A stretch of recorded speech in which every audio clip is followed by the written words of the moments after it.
Maria walked down the busy street with her small bag. The sun was hot and made her feel tired. She looked at all the people walking past her. Some were in a hurry. Others moved slowly like her. She'd been walking for 2 hours now. Her feet hurt in her old shoes. The shoes had holes in them, but they were the only ones she had. Maria needed to find work today. She had no money left for food or rent. The city was big and scary. Maria came from a small village where everyone knew each other. Here, no one looked at her. She felt like a ghost walking among all these people. She stopped in front of a small restaurant. The smell of food made her stomach hurt with hunger. She had not eaten since yesterday morning. Maria pressed her face against the window and looked inside. People sat at tables eating and laughing. She wished she could go in and buy food. A man came out of the restaurant. He was short and had a big belly. His clothes were dirty with food stains. He looked at Maria and frowned. "Go away," he said in a mean voice. "You cannot stand here. You make my customers uncomfortable." Maria felt her face get hot with shame. She picked up her bag and walked away quickly. Tears came to her eyes, but she did not want to cry on the street. She walked for another hour. Her legs felt weak and shaky. Maria saw a park with green trees and benches. She decided to sit down and rest for a while. The park was peaceful. Birds sang in the trees. Children played on swings while their mothers watched. Maria sat on an empty bench and closed her eyes. For a moment, she could pretend she was back in her village. A gentle voice made her open her eyes. "Are you okay?" "Dear," Maria looked up and saw an old woman standing next to her bench. The woman had white hair and kind eyes. She wore a simple blue dress and carried a small purse. "I am fine," Maria said, but her voice was weak. The old woman sat down next to her. "You look hungry and tired." "Oh, when did you last eat?" Maria did not want to tell a stranger about her problems, but something in the woman's voice made her feel safe. "Yesterday morning," Maria said quietly. The old woman looked shocked. "Oh, my dear child, that is too long without food." "My name is Betty. What is your name?" "Maria," she replied. Betty smiled. "That is a beautiful name. Maria, would you like to come with me? I live near here. I can make you some food." Maria felt confused. Why would this stranger want to help her? In the city, people usually only cared about themselves. "I do not have money to pay you," Maria said. Betty laughed softly. "I do not want your money, dear. I just want to help. Sometimes we all need help from others." Maria thought about it. Was very hungry and tired. Betty seemed like a nice person. But Maria had learned to be careful with strangers. "I do not want to cause trouble for you," Maria said. "You will not cause trouble," Betty said. "I live alone in a big house. It gets lonely sometimes. I would enjoy having company." Maria looked at Betty's face. She saw only kindness there. Her stomach hurt so much from hunger that she could not think clearly. "Okay," Maria said. "Thank you." Betty helped Maria stand up. They walked slowly out of the park. Maria's legs felt like they might give out, but Betty held her arm gently. They walked down quiet streets with small houses. Each house had a little garden in front. It reminded Maria of her village, but these houses were much nicer. Betty stopped in front of a yellow house with white windows. Flowers grew in the front garden. It looked warm and welcoming. "This is my home," Betty said. She opened the front door and they went inside. The house smelled like cookies and flowers. Everything was clean and tidy. There were pictures on the walls of family and friends. Soft chairs sat around a fireplace. "Sit down here," Betty said. Pointing to a comfortable chair, "I will make you some food." Maria sat down and looked around the room. She had never been in such a nice house before. Everything looked expensive, but it also felt cozy and warm.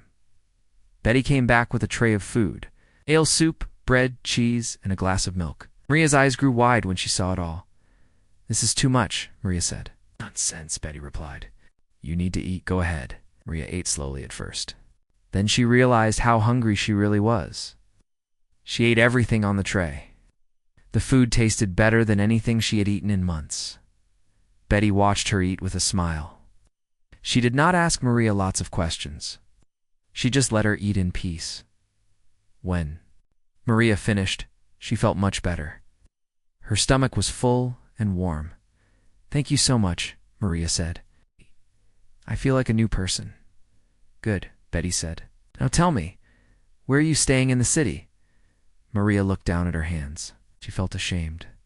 "To tell the truth, I do not have a place to stay," she said quietly. "I have been sleeping in doorways and parks." Betty looked sad when she heard this. "Oh dear, that is not safe for a young woman.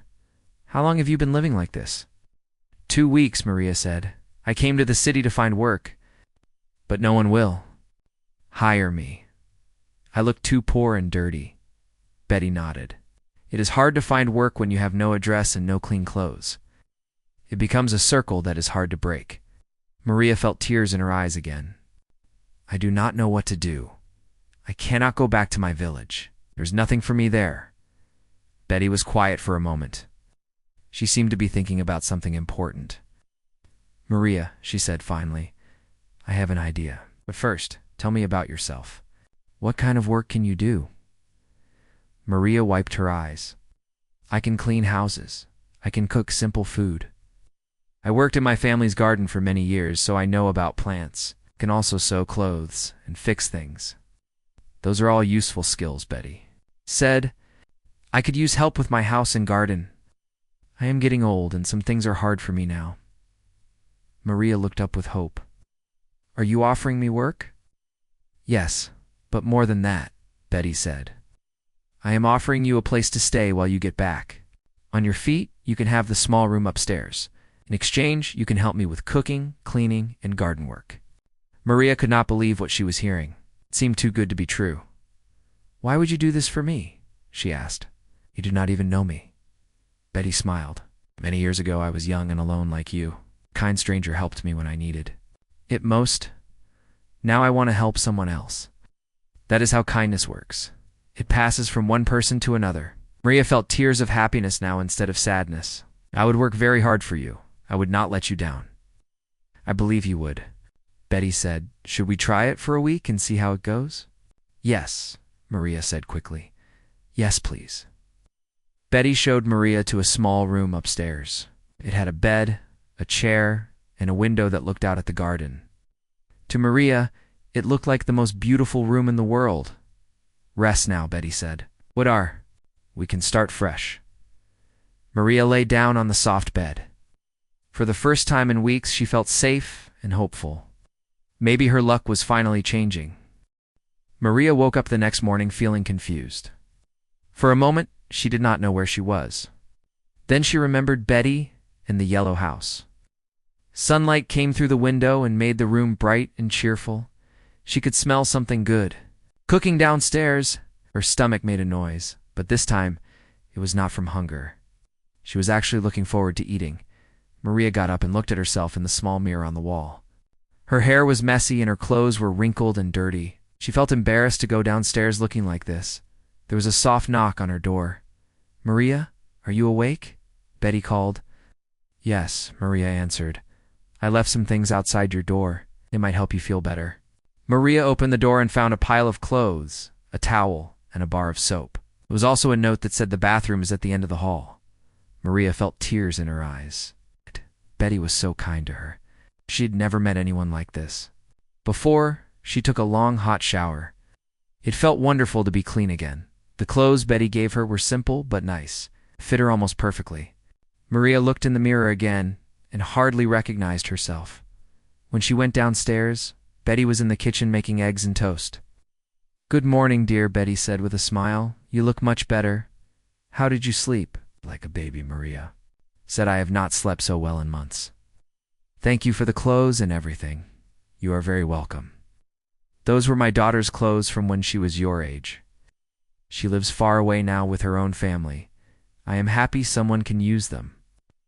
Sat down to eat breakfast together.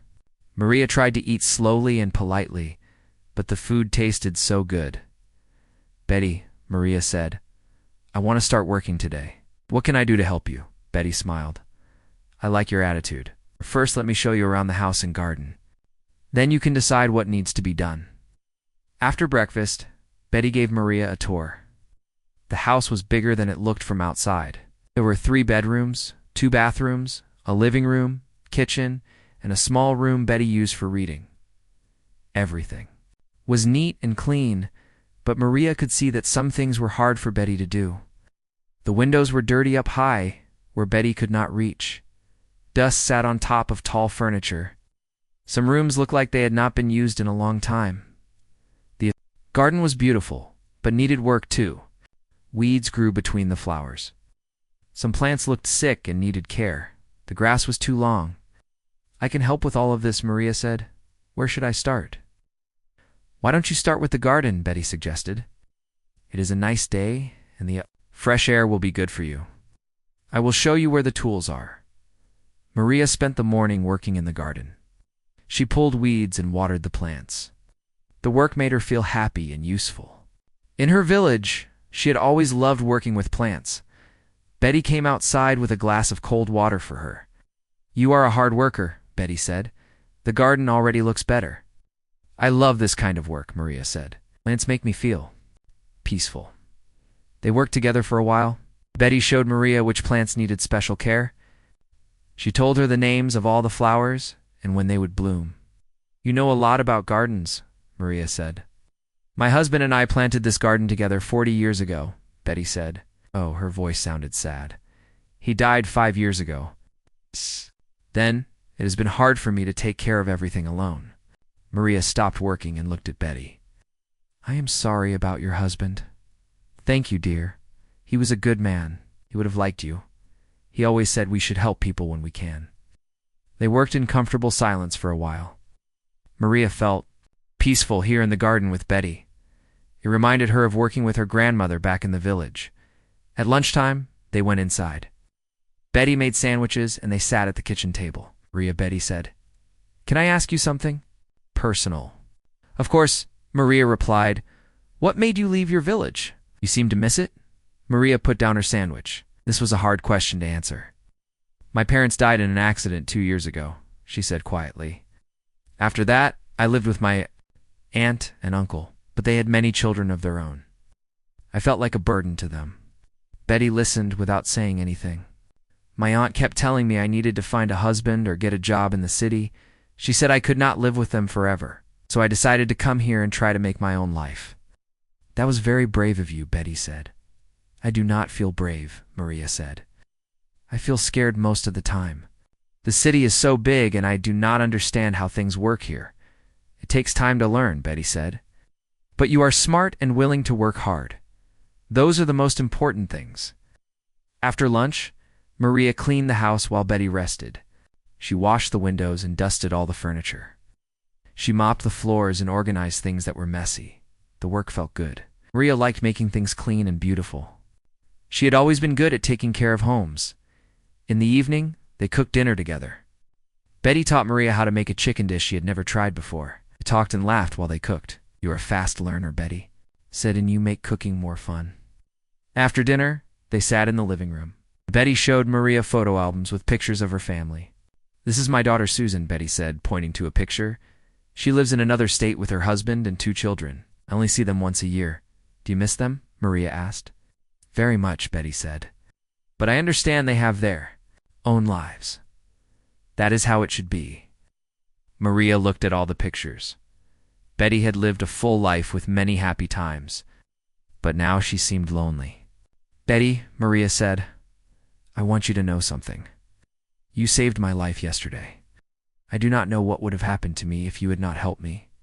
Betty patted Maria's hand. "We helped each other, dear. I needed company and someone to help me with the house.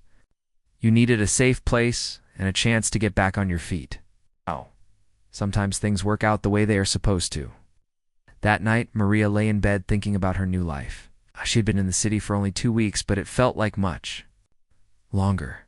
Yesterday, she had been hopeless and scared.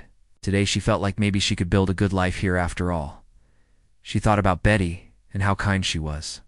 Maria wanted to make sure she'd never let Betty down. She would work hard and be the best helper Betty could ask for. She also thought about her future. Living with Betty was wonderful, but Maria knew it might not be forever. Betty was helping her get back on her feet, like she said. Maybe someday Maria would have her own place and her own life, but for now, she was grateful for this chance. She had food, shelter, and someone who cared about her. It was more than she had dared to hope. For Maria fell asleep with a smile on her face, excited to see what tomorrow would bring. 3 weeks had passed since Maria moved in with Betty. Every day felt better than the last. Maria had fallen into a comfortable routine. She woke up early, made breakfast for both of them, worked in the garden, cleaned the house, and helped Betty with whatever she needed. The yellow house felt like home now. Maria knew where everything was kept. She knew that Betty liked her tea strong in the morning and weak in the afternoon. She knew which plants needed water every day and which ones only needed water twice a week. Betty seemed happier too. She smiled more often and talked about things she had not mentioned before. Sometimes she told Maria stories about her childhood or her late husband. Maria loved listening to these stories. One morning, Maria was working in the front garden when a woman walked up to the gate. She was about Betty's age, but looked very different. Her hair was perfect, and her clothes looked expensive. She carried a fancy purse and wore lots of jewelry. "Excuse me," the woman said in a sharp voice. "Who are you?" Maria stood up and brushed dirt off her hands. "I am Maria. I help Betty with her house and garden." The woman looked Maria up and down with unfriendly eyes. "I am Mrs. Henderson. I live next door. I've been watching you for weeks. Are you some kind of servant?" Maria felt uncomfortable. "I live here and help Betty. She is very kind to me." Mrs. Henderson said, "Well, I hope you are not taking advantage of her. Betty is too trusting for her own good." Old people can be fooled easily. Before Maria could answer, Betty came outside. "Hello, Patricia," Betty said to Mrs. Henderson. Her voice was polite but not warm. "Betty, I was just talking to your... helper," Mrs. Henderson said. "I wanted to make sure everything's okay. You know how I worry about you." Betty smiled. "Everything is wonderful. Maria is like family to me now. She takes excellent care of me and the house." Mrs. Henderson did not look convinced. "Well, just be careful. You never know what people really want from you." After Mrs. Henderson left, Betty shook her head. "Do not worry about her," Betty told Maria. "Patricia has always been a busybody. She thinks she knows what is best for everyone." But Maria did worry. Mrs. Henderson's words stayed in her mind all day. Was she taking advantage of Betty? Betty gave her food, clothes, and a place to live. In return, Maria did housework and garden work. It seemed fair to her, but maybe other people saw it differently. That evening, Maria was quiet during dinner. Betty noticed. "Is something bothering you, dear?" Betty asked. Maria put down her fork. "Betty, Mrs. Henderson made me think about something. Am I a burden to you? Do people think I am using you?" Betty looked surprised. "Oh, Maria, is that what you are worried about? Listen to me carefully. You are not a burden. You are a blessing. But you give me so much," Maria said. "Food, clothes, a place to live. All I do is clean and work in the garden." Betty reached across the table and took Maria's hand. "You give me much more than you realize. Before you came, I was lonely and sad. My house was too quiet. I had no one to talk to or share meals with. You brought life back into my home." Maria felt tears in her eyes. "Besides," Betty continued, "you worked very hard. My house has never been so clean. My garden has never looked so beautiful. You cook delicious meals, and you listen to my old stories. You are worth much more than what I give you." Maria squeezed Betty's hand. "Thank you for saying that. Just want to make sure I earn my place here, you do, dear, every single day." The next week, something happened that changed everything. Maria was in the kitchen making lunch when she heard a loud crash from the living room. She ran in and found Betty on the floor next to her chair. Betty was holding her chest and breathing hard. "Betty!" Maria shouted. She knelt down next to her. "What happened? Are you hurt?" "My chest," Betty said weakly. "It hurts so much. I cannot breathe well." Maria had never been so scared in her life. She helped Betty sit up against the couch and ran to get the phone. She called for an ambulance like she had seen people do on television. "Please come quickly," she told the person on the phone. "My friend is having chest pains and cannot breathe." Well, the ambulance came in 10 minutes, but it felt like 10 hours to Maria. The paramedics checked Betty and said they needed to take her to the hospital right away. Can I come with her? Maria asked. Are you family? One paramedic asked. Maria did not know what to say. She was not Betty's real family, but she felt like family. She is like my grandmother, Maria said. The paramedic nodded. You can ride with us. At the hospital, doctors took Betty into a room where Maria could not go. Maria sat in the waiting area for hours. She prayed and worried and tried not to think about what would happen if Betty died. Finally, a doctor came to talk to her. Are you Betty's granddaughter? The doctor asked. I am her friend, Maria said. I live with her and take care of her. How is she? She had a mild heart attack, the doctor said. She will be okay, but she needs to rest and take medicine. We'll have to stay in the hospital for a few days. Maria felt relief wash over her. Can I see her? Yes, but only for a few minutes. She needs to sleep. Maria went into Betty's room. Betty looked small and tired in the hospital bed, but she smiled when she saw Maria. Are you okay? Maria asked, taking Betty's hand. I am fine now, Betty said, but I was so scared. Not scared of dying, but scared of leaving you alone with no place to go. Oh, do not worry about me, Maria said. Just focus on getting better. Maria, Betty said, I need to tell you something important. In my dresser at home, there is a wooden box. Inside that box are important papers about my house and money. If something happens to me, I want you to have the house. Maria was shocked. Betty, you cannot give me your house. What about your daughter? Susan has her own life and her own house, Betty said. She does not need this one, but you do. Have made it a home again. Promise me you will take the papers and keep them safe. I promise, Maria said, though she hoped she would never need to use them. Betty squeezed her hand. You are the daughter of my heart, Maria. I love you like my own child. Maria started crying. I love you too, Betty. You saved my life. Over the next few days, Maria visited Betty every day at the hospital. She also took care of the house and garden while Betty was gone. The house felt empty and quiet without Betty there. Mrs. Henderson came over one day while Maria was watering the plants. I heard about Betty, she said. Her voice was less mean than before. How is she doing? She's getting better, Maria said. She should come home in a few days. Mrs. Henderson nodded. You know, I was wrong about you. I watched you. These past few days, you really do care about Betty. Not many people would take care of someone else's house like you are doing. Betty is like family to me, Maria said. I can see that now, Mrs. Henderson said. I am sorry I was rude to you before. Maria was surprised by this apology, but she was glad Mrs. Henderson finally understood. When Betty came home from the hospital, she was weak but happy.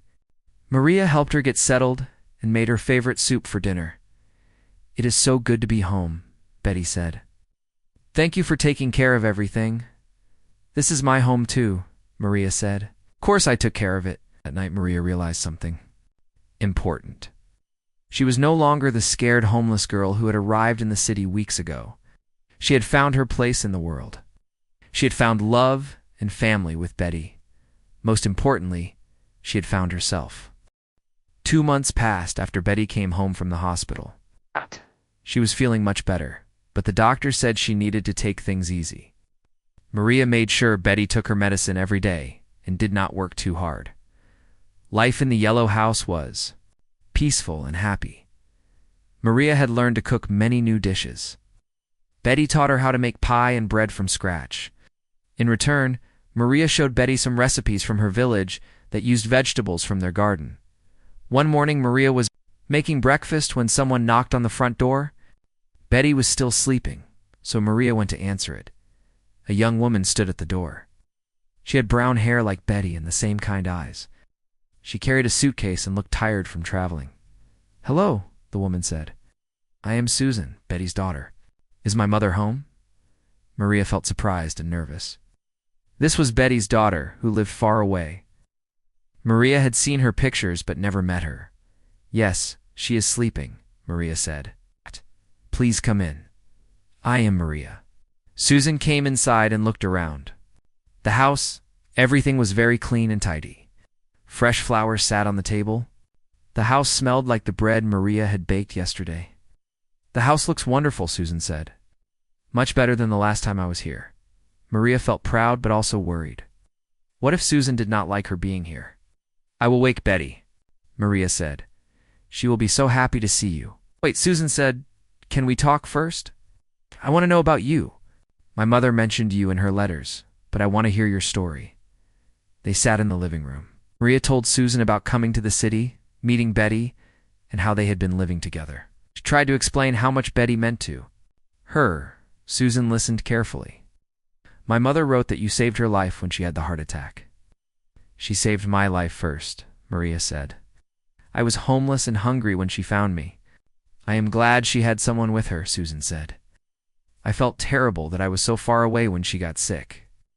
Just then Betty came downstairs in her robe. When she saw Susan, her face lit up with joy. Susan, what a wonderful surprise. Betty hugged her daughter tight. Why did you not tell me you were coming? I wanted to surprise you, Susan said.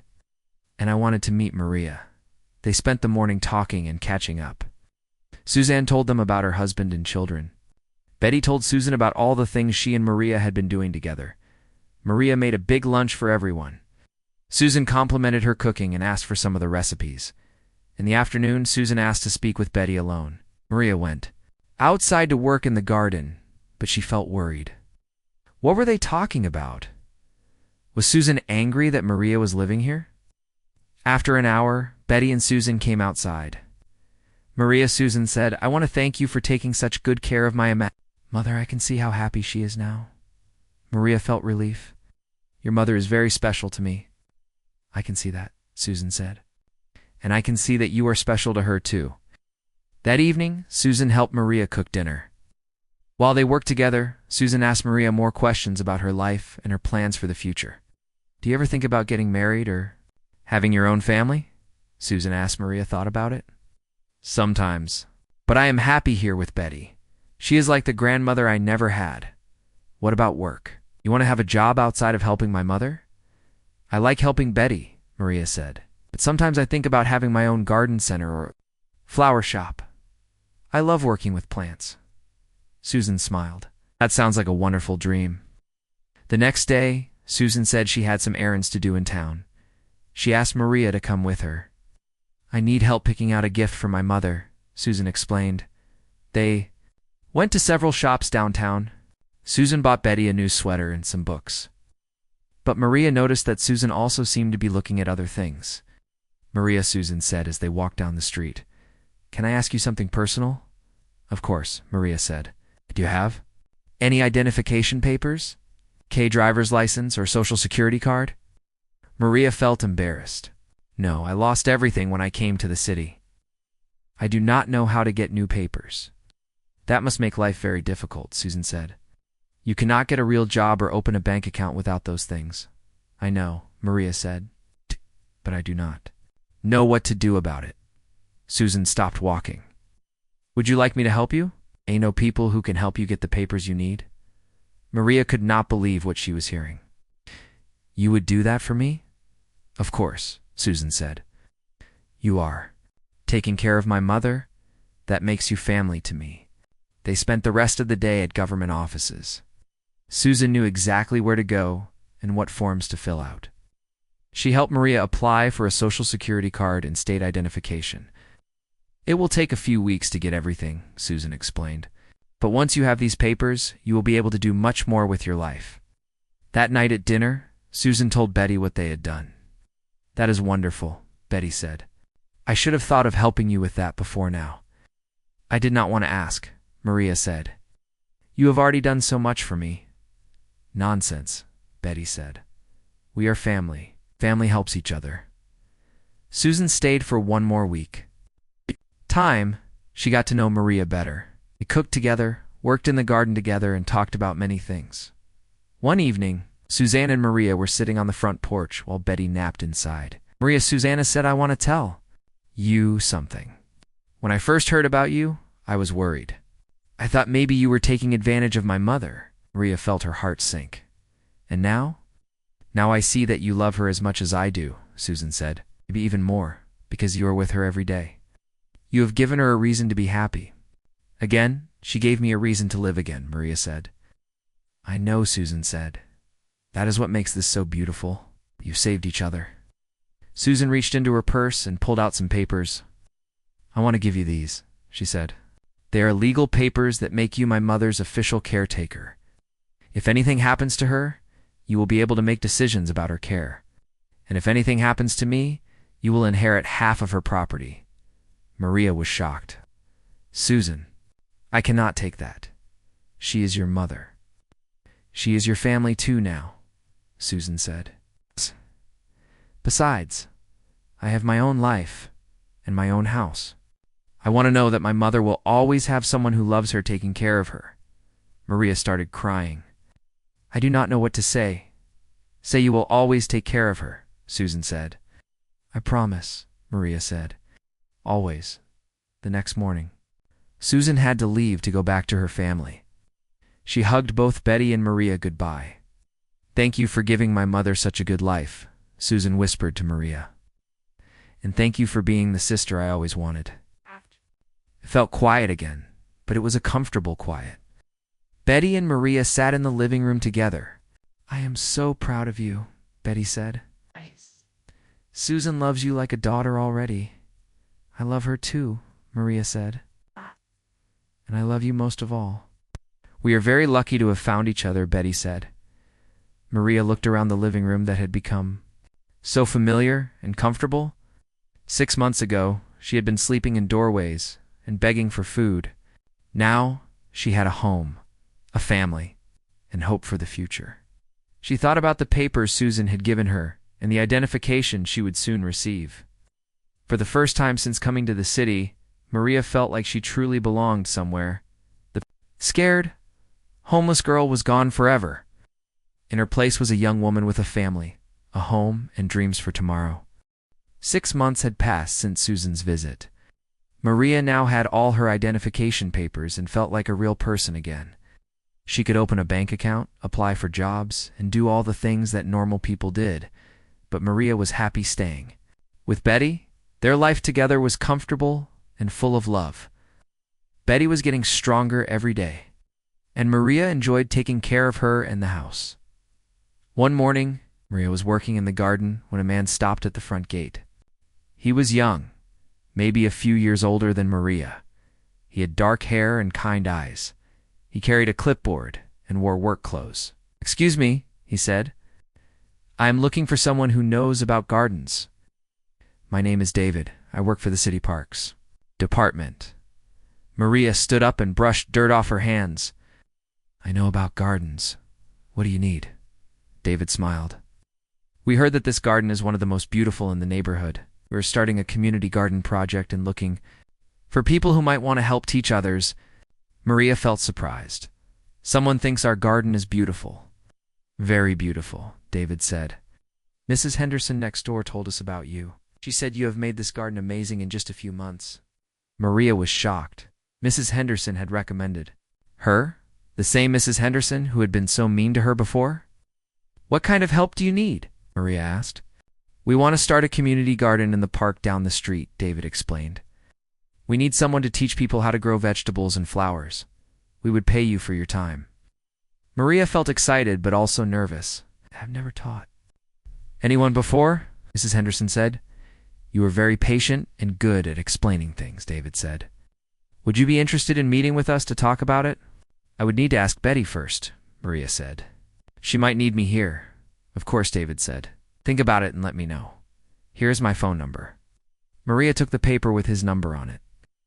After David left, she felt confused and excited. At the same time, someone wanted to pay her to teach about gardens. Seemed too good to be true.